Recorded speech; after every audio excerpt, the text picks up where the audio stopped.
En votre qualité de décorateur de l'Opéra-Théâtre de Metz, vous aviez eu l'opportunité de collaborer en 1962 aux côtés de Jean Cocteau à la création des décors et des costumes de la pièce Péléas et Mélisande. Pouvez-vous partager avec nous vos impressions sur cet homme exceptionnel que fut Cocteau?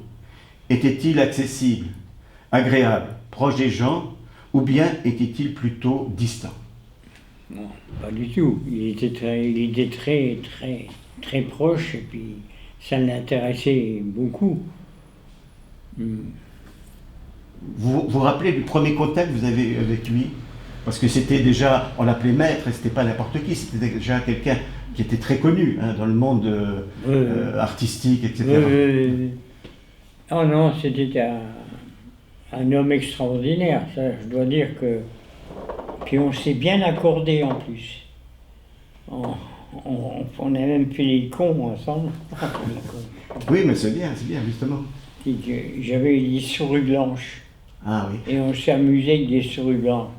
Alors, il avait une souris qui grimpait, il avait une veste blanche. Et puis alors, enfin bref. Et ça, c'était de votre petit atelier. Je vous dis que vous avez un petit atelier très... ils allaient à votre rencontre dans cet atelier, et c'est là que vous aviez les souris, etc. Hein? Ouais. Ah, d'accord. Et puis, autre chose, au niveau professionnel, vous aviez sans doute l'occasion d'apprécier aussi sa méthode de travail. Mais il restait, d'après ce que vous m'avez dit, quand même avant tout un poète. La preuve, c'est que vous vous rappelez encore la célèbre déclaration qu'il vous avait faite: « J'aimerais que les décors soient comme dans un rêve ». Oui. Qu'est-ce que vous avez pensé de cette déclaration? Ah ben, ça c'est le problème de tous les créateurs, les écrivains, les gens de théâtre. Ils veulent toujours être en avance, pas pour se crâner, hein, mais le problème c'est qu'ils se heurtent sans arrêt à des problèmes techniques. Et là, Cocteau, il n'y a pas eu de problème, mais il voulait des décors qui soient transparents. Transparent, c'est ça. Transparent. Alors je lui ai expliqué, on fait ça sur des tulles, comme les tulles de mariée, on peut doubler la surface, etc. Et c'est vous qui avez lancé l'idée d'utiliser des tulles à Cocteau. Oui, parce qu'il voulait cette transparence. Pourquoi il voulait se déplacer? En fait, il voulait, comme dans un rêve, qu'il ne soit pas bloqué ni par le temps, ni par l'espace. Oui. Et l'espace, c'est-à-dire par le tulle, il s'échappait. Il était hors du temps, hors du lieu aussi. Vous voyez. Donc il voulait toujours concrétiser ce rêve par cette technique du tulle, effectivement, qu'il a utilisé pas mal pour les décors. Oui. Ouais, c'est ça.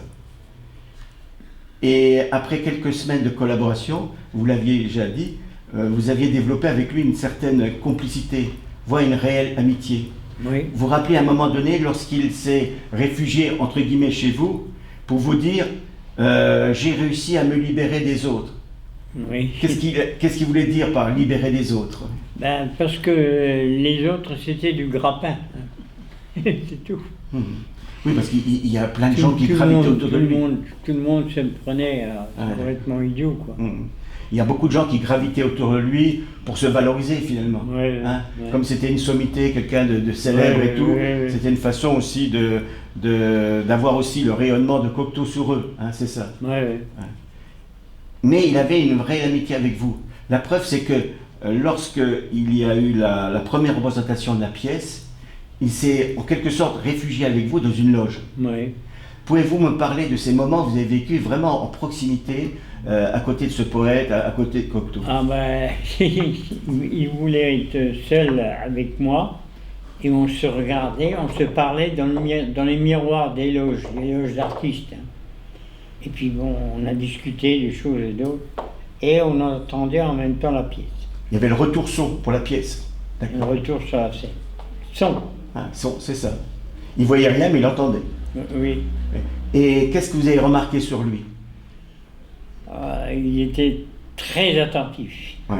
Très. Sur les intonations des acteurs, etc.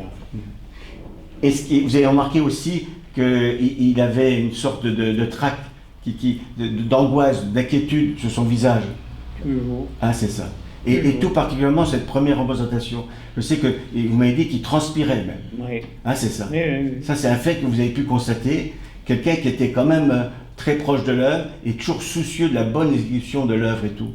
Et quelqu'un qui était quand même assez angoissé. Oui, très, très. Ouais. Mais ça se comprend, hein. Tous les poètes sont comme ça. Hein.